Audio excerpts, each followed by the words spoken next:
Hey guys, how's it going? It's Car here with another Exos Heroes video. And in today's video, we're going to be talking about this new event. It just came out a few hours ago. It's Core Raid. And what it is you're going to be raiding these three bosses here. And you use your normal currency here, like the Levy Stones, as a way to buy tickets to get in. It takes 40 to get in. This one, I ended up beating it, but then it ended up like glitching out. So I need to beat it again. I figured it actually kind of worked out, so I can actually show some footage of boss here. But I don't know how much it's going to cost for the next ones. The boss saves the health. It's just like a normal raid. It's a solo player raid where you go in with 5 characters, not 10 like the normal raid. And the boss, notice how the health saves based on how much damage you did. And then there's 3 levels to it. And then the typing, for example, at least for this one, I don't know if this is true for all of them, but what happens is the first one is going to be to break her. It's going to be 5. You have to break her with 5 of these stones here. Then on the next wave, like on the next health pool, it's going to be all machine. And then on the last one, it's all red. And then based on her kit, it's really important that you can break her because she's slowly gaining more and more attack that resets if you break her. So pretty cool mechanic.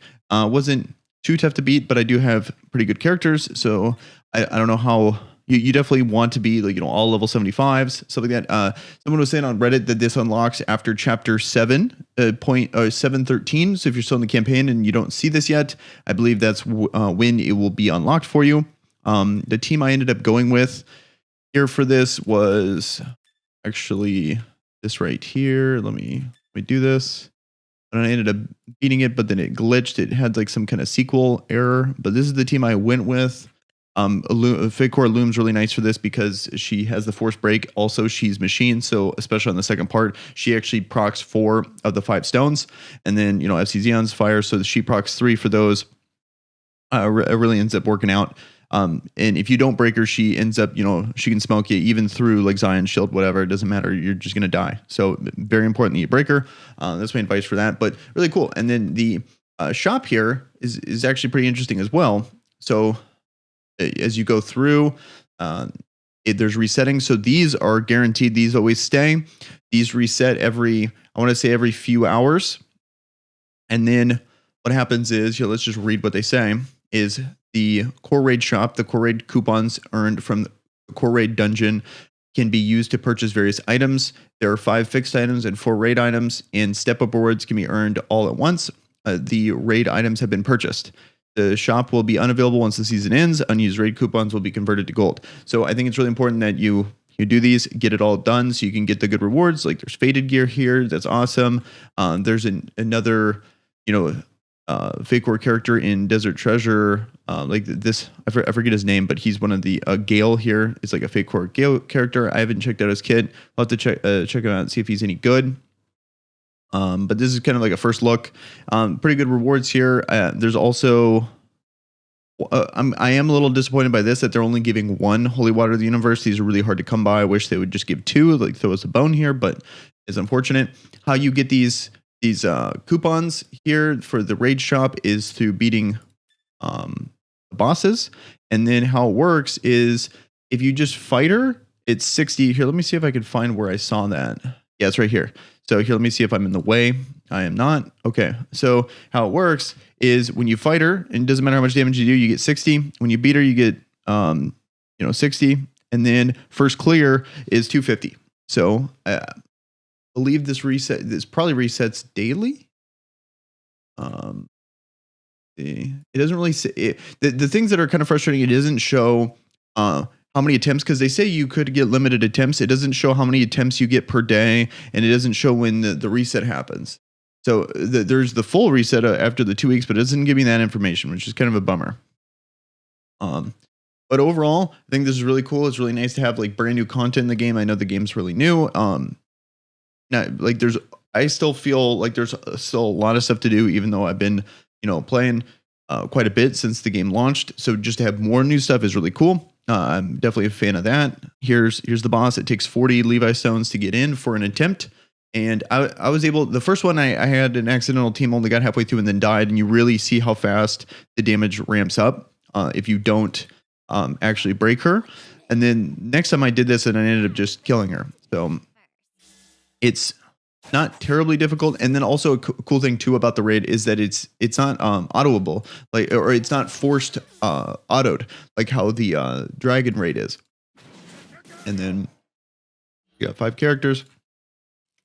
She's currently on the dark phase here, so she was half health. I didn't take a character that can break this portion of it. Didn't think I would need it, but the second and third portion is important. The only reason why I'm not doing this is because, or not bringing a dark character, is because I'm already halfway through. I can just get away with good characters that don't have it from my previous attempt, and then we'll end up breaking later on with Illum and like with her being a machine. So definitely recommend taking at least one healer in. I think Anna's really good for this. Kaya's really good for this. Even though she's not the right typing. I'll definitely go over in a separate video. I think this is just a good first look. But in a separate video, I'll go over like strategies on how to beat all the bosses after I've done them all. So then now see how we're in the second tier here. So now she's machine. So now we're going to hit 4 yeah, so she's machine, so that's 4 there. It looked like frost for a second there, but yeah, definitely machine. We're gonna cycle around to Illum, and she's gonna break it. And notice here how this is stacking. See how there's this passive here. A cool way to check it, if you want to see status immunities, what you do is you highlight. See how the turn order is down here. You can highlight characters and see what buffs they have on them. I just thought that was a cool little tip that will help people out, because playing a lot of arena and stuff, it was driving me nuts not being able to see all the buffs on characters. And so that's after clicking literally everything, that's what I was able to find, is you can see a list of all the status effects and buffs they have and all that. So that's how you know she's getting a ton of increased attack, and it just is going to keep, or increased defense and increased attack. So it's both, and then it's just going to keep building if you don't break her. So we're going to break her here soon. We're pooling mana to where when she is broken, we're going to do as much damage as possible. And then here, since another cool thing is, since she's machine, she actually has a really long break timer. And then how you can find that information is if you go to battle guide here, and then break effects, machine guardian stone. If they're breaking, if they're broken, machine guardian stone is break status will be prolonged 5 more turns. So definitely really nice to break her in the second part. If you're going to have, if you don't have all the types or good characters, make sure machine is one of them, because you get a prolonged break period there. And so we're going to do a ton of damage here. When she gets broken, it makes it not too difficult, but it's kind of all the tips I got for you. Don't really feel like it's very interesting to go through this whole thing. What I'm going to do is skip it from here. I'm just going to complete it, maybe speed it up, maybe just hard cut to the end.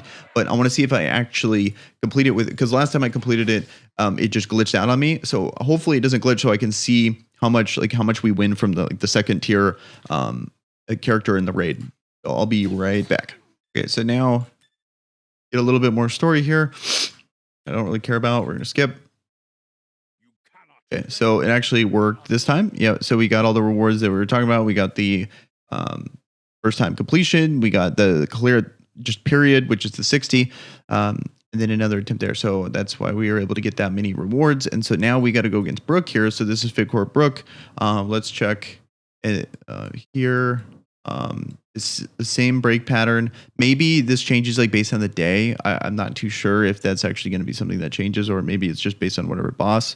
And then we can also check the effects here on what she has. I wonder if she's just like the normal version of her. So she's immune. You get better rewards from her. That's cool to know. When you clear, you get 250 and you get a first clear of 500. And then she's just the same kit. This is the normal. I have Fitcore Brooke, so it's like this is her normal kit, but her passive's different, which is when the round starts, forms a barrier equal to 2% of her maximum health each round. Bearing in mind, when the round starts, attack strength and barrier strength increases by 50%. Stacks with each round, cancels if a break is taken. So very similar passive to the original one, and it's just they just take the character, the Fitcore character, add that passive to them, and that's pretty much it. They don't give them some unique kit. So that's interesting. We'll go over this. I think this is a good way to highlight what the new content is. good luck in the raids. I'll know more information in a previous video when I want to break down all the ways to beat them, how many attempts you get, stuff like that. I just want to give a quick little rundown. And then also the last thing, and then of course they got, the hot deal for the Levi Stones now. So I probably not worth it, but that hot deal exists. And then I don't know the actual, if that's a good deal or not, but I don't think that is, just at first glance. And then lastly, I wanted to talk about the new character. So they ended up adding Baelish as the new dragon style first guardian character. He just came out today at noon my time. So big thing about him is not too exciting in my opinion. If you notice the difference between the fake cores, if you have a black border here, I think I'm covering that. So see how he has a black border? That means he's just taking the same normal moves and then adding the passive. It's a very small change. So it's overall, currently he's just not that great of a character. But then you add that passive to him. The passive, the FC Xeon has this passive. FC Anna has this passive. It's a very clearly meta-defining passive here, but on a suboptimal character. The last two, Anna's a great character, Xeon's a great character, plus the passive. This one, I think the main benefit you're going to get with this character, if you end up going for him, is going to be getting one of the S tier for the Sunday challenges. On the Sunday challenges, this character is going to be absolutely incredible and really help out for those. But and then I think he also would be good for Sunday for the dragon. This character has been known to being really good for raids anyway with the passive. But if you don't have FC Xeon, you need a character that does good damage, or you can't clear any of the Sunday events, especially the harder ones, then he might be worth it. But as I'm seeing him now, I think Anna's a better character. I think Xeon is a way better character. So I really don't think he's worth pulling for, but maybe. And then you can, argue if you have multiple, you can add him, and then you have three of them in there, and then the passives proc and stuff like that. So he's not terrible, but he's not exciting. I think there's significantly better characters out there. Maybe wait for another fake core that comes out. This one would be, I think this one's a push in my opinion. But all right, so that's going to do it for this video. Definitely more Exos Heroes videos to come. I think this game's really fun. I have a lot of stuff recorded. I don't know what my order I'm going to be uploading stuff. So this might be my first video. This might be like my third video. So I don't know, but definitely a lot more stuff to come when it comes to Exos Heroes. And then also I'm going to be streaming every day when it comes to this game, either right at reset or significantly later, depending on if I'm working or not. So hope to see you there. My stream is Kyra Mobile, and just like my YouTube channel here, and I'll hope to see you there. All right, you guys have a good one. Peace.